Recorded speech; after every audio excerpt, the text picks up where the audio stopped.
This is called Tribute to a Best Friend.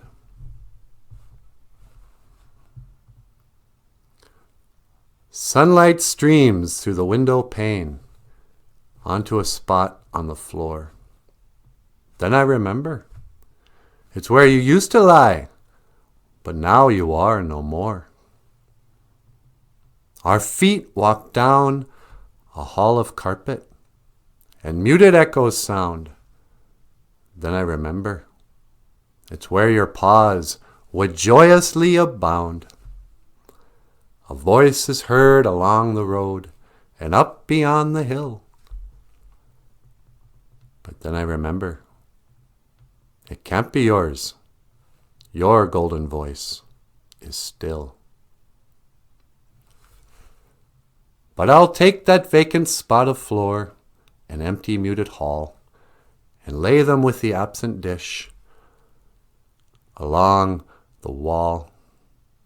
I'll wrap these treasured memories in a blanket of my love and keep them for my best friend until we meet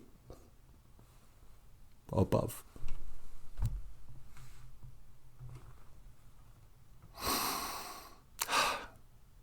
Gizagain, princess.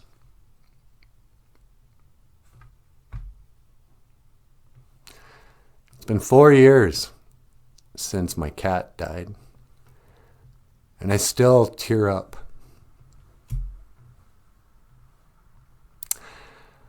I don't know.